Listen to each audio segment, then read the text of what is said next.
Professor Black Ops, you see it. Let's get it. Credit card $1 million fraud. Check on your credit cards. Check on those credit reports. Let's read the article.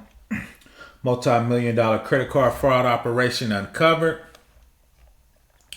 A massive operation that was reported siphoned off millions from credit cards since it launched in 2019 has been exposed.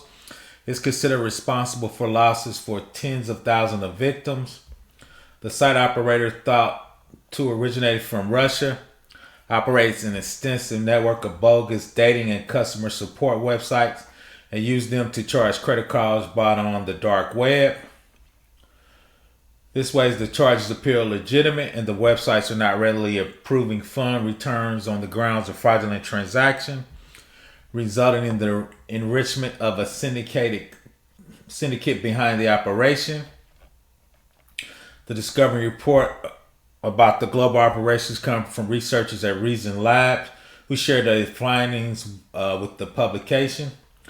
The massive website network, the operation used two kinds of domains that serves as the basis of the operation, namely in dating sites and customer support portals.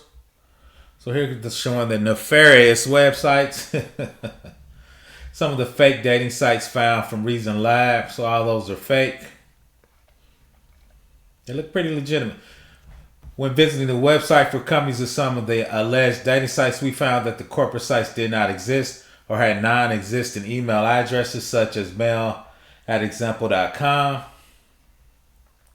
Although functional, the sites don't receive noticeable traffic and rank very low in the global Google search results, as the purpose of their existence is not to draw victims but allegedly to serve as money laundering channels. So when you steal credit cards, a lot of times they get discovered and canceled, so you need a quick way to get money off of them. So you got these fake sites charging for these fake dates, and that's one way to launder the money. Reasonable Labs says the site had the same HTML structure and content, so they appear to be created by the same automated tools. So when you look behind the sites, you once again, same HTML, so once again, probably from the same thieves, same crooks, same syndicate. According to Reason Labs, the customer support portals either use a fake entity name or design their sites to resemble real brands like McAfee, Reason Labs, and other firms. In addition, many of the support sites are designed with colors and logos to impersonate a brand. A big part of the operation is getting many great charges as possible for the consumer contact support or their CC company. The operators also appear to have made a greater effort to hide the 75 support portals from search engine indexing using the anti-crawler instructions in the robots.txt. So if you got a site and you want it crawled, you say robots text disallow all.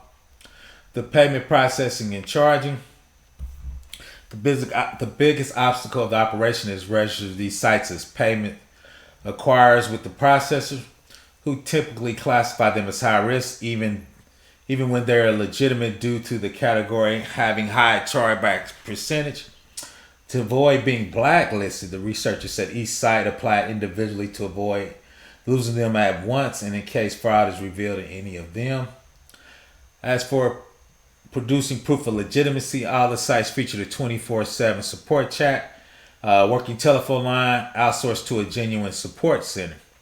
Furthermore, all the sites listed a toll-free number for subscribers if they wanted to cancel payments, which is typically not found in a fraudulent site.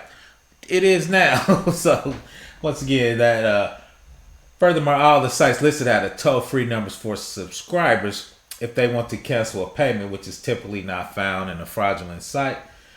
So they knew that was one of the checks, so obviously they took care of it. Once the payment process is approved, Reason Labs believe the operators tapped the pool of millions of stolen payment cards on the dark web, credit card dumps, and charged them all on the site.